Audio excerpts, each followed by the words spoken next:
welcome to the Sploot channel where we're going to talk about Sploot Says, a series where we talk about all the things जो आपको ध्यान में रखनी चाहिए when you bring a puppy home.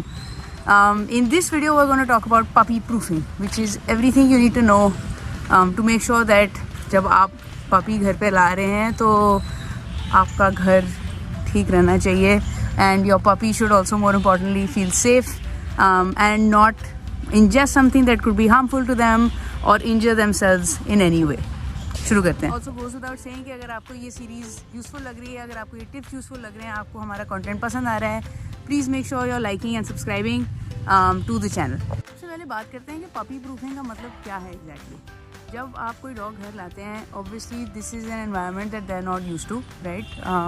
They are entering a human world, और हमारे human world में बहुत सारी चीज़ें होती हैं जो उनके लिए एक्चुअली हार्मफुल हो सकती हैं, जैसे कि इलेक्ट्रिकल वायर्स, जैसे कि open trash that they could probably try to eat, या ऐसी कोई भी चीज़ जिसको अगर वो अपने तरीके से या पॉ करने की कोशिश करें या चू करने की कोशिश करें, उनके लिए हार्मफुल हो सकती हैं, और ऑल्सो हमारा सामान भी डैमेज होगा. सो that essentially is puppy proofing. Can you make your house safe for your puppy to live in, and also can you make sure that it becomes a safe environment and a happy environment for you, your family and your dog. Number 1, set up a puppy safe area, right. आप देखोगे कि जब आप puppy घर पे लाओगे, they'll be very very curious.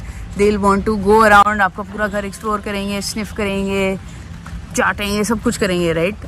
But you want to introduce your dog to the rest of your house in a sequential kind of manner, right. Get them used to some things first, let them understand some of the rules first, and फिर वो used to हों के उसके बाद then they're open, for the whole house is open for them. But to start off with, it's better to create a designated area for your puppy. You can do this using a closed playpen type के जो guard rails होते हैं उसके through, or you can use one room for them, whatever is available to you. 2, make sure your trash is covered, right. ये सबसे पहली चीज़ है जो हमें करनी चाहिए. आपके कोई भी डस्टबिन हैं, make sure they have lids on them that obviously your dog can't kind of open. अगर आपके कोई ओपन डस्टबिन हैं, मेक श्योर कि वो ऐसी जगह पे हैं जहाँ पे अलमारी है सामने, so that they are closed off, so your puppy can't get to them. Obviously the reason why we want to do this is कि if there's anything that is harmful for your dog, right, and a lot of food items that we consume, things like onions, garlic, grapes, all of these things are actually harmful for them. We don't want कि गलती से वो ingest कर लें, right. Apart from that obviously plastic होगा, हर तरीके के chemicals होते हैं जो हम use करते हैं, shampoo etc etc. You don't want your puppy to get their mouths into that. So make sure your trash is absolutely covered. Number 3, आपकी जो सारी इलेक्ट्रिकल वायर्स हैं कोई भी ओपन नहीं होनी चाहिए, right. You have to make sure that इधर वो टेप से कवर्ड हैं and they are secured in a safe way, या फिर वो पीवीसी पाइप के पीछे छुपी हुई हैं, because you don't want your dog to start chewing on them and there is a danger of electrocution. Apart from of course your appliances also getting ruined. Make sure you are taking care of this for sure. Number 4, stairs are a very tricky place for puppies, specially क्योंकि वो छोटे होते हैं. They don't necessarily understand कि चढ़ना कैसे है, उतरना कैसे है. Make sure you block stairs off either by not giving your puppy access to them, या फिर आप वो गेट्स भी लगा सकते हो where your puppy can't actually go on the stairs themselves unless you are of course with them. Number 5, आपका जो भी लिविंग रूम है या जो भी जगह है जहाँ पे सारे पत्ते जहाँ पे लोग हैंग आउट करते हैं, वहाँ पे make sure that space heater जैसे होता है, अभी तो बहुत गर्मी है ऑफ कोर्स, बट विंटर्स में जैसे स्पेस हीटर हो या कोई भी ऐसी अप्लायंस हो, स्पीकर्स हो गए और हो गए, make sure your securing those appliances also in a way that आप your puppy can't get to them, because उसका भी काफ़ी डेंजर होता है. Apart from that decorative items, right, anything that's breakable, anything that you personally feel is very valuable, you don't want your puppy to break. Better है कि आप actually थोड़ी देर के लिए till your puppy learns the rules, just remove those और put them in a place which is at a height that your puppy can't get to, right. Just better to avoid the accident rather than accident हो और फिर आप गुस्सा हुए. 6, आपका kitchen. ये भी बहुत इंपॉर्टेंट जगह है, because this is going to be the most exciting place for your puppy, right. यहाँ से सारे खाने की स्मेल आती है, इतने सारे अच्छे अच्छे खाने बन रहे होते हैं. Your puppy is obviously going to be curious कि क्या बन रहा है और मेरे को क्यों नहीं मिल रहा है, right. So make sure that if possible, make sure your kitchen actually has a door, because then that means you can block off access to your dog. Second is कि counters को आप हमेशा clean रखें, right. Counter surfing is something that some dogs kind of learn, and अभी तो when they're puppies they probably can't reach the counter, but when they get older, if that's a habit जो form हो जाए, then आपकी अलग problem हो जाएगी कि now my dog is now reaching for food on the counters and eating it, right. So counters को clean रखिए, उस हैबिट में डेफिनेटली आ जाइए.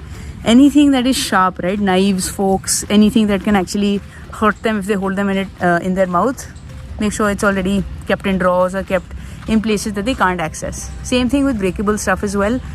उसको हाई काउंटर्स पे रखिए, आपका डॉग पहुंच ही ना पाए तो वो कभी एक्सीडेंट वाली नौबत ही ना है. नंबर 7, अगर आपके पास घर पे गार्डन है या बैल्कनी है जहाँ पे आप प्लांट्स रखते हो, 2 चीज़ें. एक तो आपके प्लांट्स के लिए मुझे डर लग रहा है because puppies are curious, right? So they may try to dig up the soil, they may try to eat your plants, all of that. So अगर आप उनको बचाना चाहते हैं, या तो अगेन आपकी बालकनी में अगर प्लांट्स हैं तो फिर उनको इस तरीके से फेंस करिए या हाइट पे रखिए कि आपका dog actually can't reach them. आपके गार्डन में अगर है तो मेक श्योर कि आपके गार्डन के अराउंड फेंस है, so that your dog obviously can't run away और get out where you can't find them. एक और चीज़ भी इसमें है कि there are some plants actually that can be poisonous for dogs, right? I'm actually going to link to a blog that can help explain कौन से plants ये होते हैं.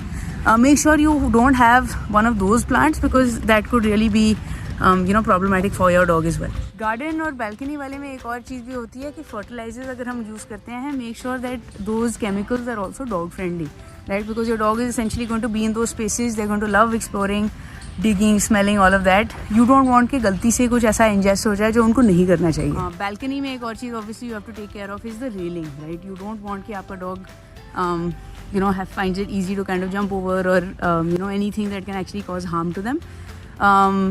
Railings are definitely something you should invest in if you haven't already. That brings us to the end of this video. जैसा कि हम establish कर चुके हैं, having a puppy in your house is very very exciting. बहुत मज़े आते हैं. cuddliest beings, they're the most fun that you'll ever have. But of course, there have to be some precautions that you take into account to make sure that that transition from them living somewhere else to your house is smooth, your puppy is safe, your things are safe, and everybody has a fun time. We'll keep making these videos, so आप please हमें subscribe कीजिए and let us know in the comments if you found this useful or if there's anything else that you think we should have covered. Thank you.